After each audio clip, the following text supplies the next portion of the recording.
এমন একটা সমাজ এবং দেশ গঠন করব যেখানে সকল শ্রেণী পেশার মানুষ এবং সবার অধিকার সুষ্ঠুভাবে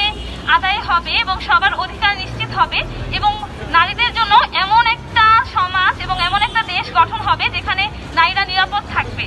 কিন্তু অত্যন্ত দুঃখজনক হলেও এটা সত্য ঘটনা যে জুলাই পরবর্তী সময়েও নারীদের অধিকার, স্বাধীনতা এবং নারীদের অধিকার সঠিকভাবে আদায়ের জন্য আমাদেরকে আজকে এরকম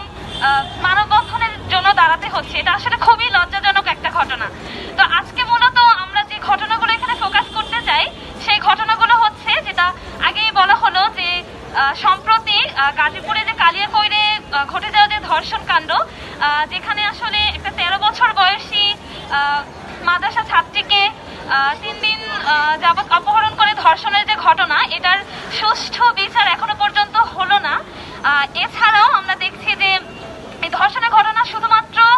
যে এটাই প্রথম এরকম না, আমরা দেখছি যে 2016 সালে যে তনুর সাথে ঘটে যাওয়া ঘটনাটাও আপনারা নিশ্চয়ই সবাই জানেন, সোহাগী জাহান তনুর ঘটনাটা। এটা নিয়ে অনেক দাবি উত্থাপন করা হয়েছিল, কিন্তু এরপরেও এটার কোনো সুষ্ঠু বিচার বা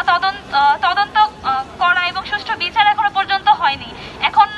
9 বছর হয়ে যাচ্ছে, এখনো পর্যন্ত কোনো সুষ্ঠু তদন্ত বা বিচার আমরা দেখছি না। তো এটা ধর্ষণের বিষয়টা শুধুমাত্র আজকে নয়, এখনো এই বারবারই ঘটছে এই ঘটনাটা, এবং বারবারই আমাদেরকে বিভিন্নভাবে এটা দাবি নিয়ে আপনাদের সামনে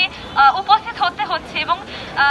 ধর্ষণের বিচারের দাবিতে বারবারই হচ্ছে আপনাদের সামনে আমাদেরকে দাঁড়াতে হচ্ছে।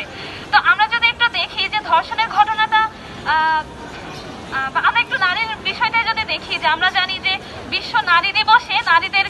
নারীদের অধিকার প্রতিষ্ঠা, নারীদের জন্য নিরাপত্তার দাবি এবং বিভিন্ন বিষয়গুলো এখানে বলা হয়, কিন্তু হচ্ছে নারীরা কি আসলেও আমাদের সমাজে নারীদের জন্য এরকম নিরাপদ